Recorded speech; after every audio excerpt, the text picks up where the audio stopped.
Sunburn issue, Sniper 150 version 2. Yan. Ito yung natapos natin yung itsura. So ngayon, nakikabit ko na yung polarized film. Ngayon, hinangin na natin yan. Isa-isa natin yung mga contact nya gamit yung ating soldering iron at yung LED. Yan. Hinangin lang natin yan lahat. Tapos, babalikan natin yung hinang para mas maluto yung LED at mas kumapit. Yan. Kabilaan po yan. Marami yan. Alright. Yan. Tapos yan, hinangin nyo lang ng hinangin hanggang sa madikit na lahat at ulitin nyo ulit para mas solid talaga.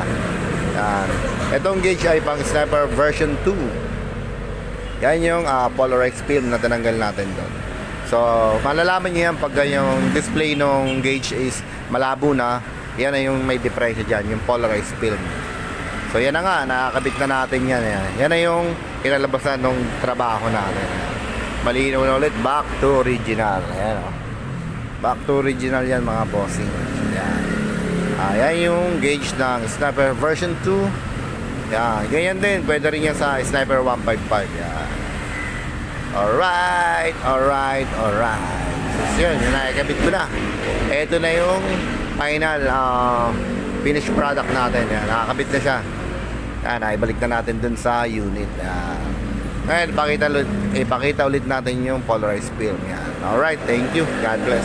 Bye-bye.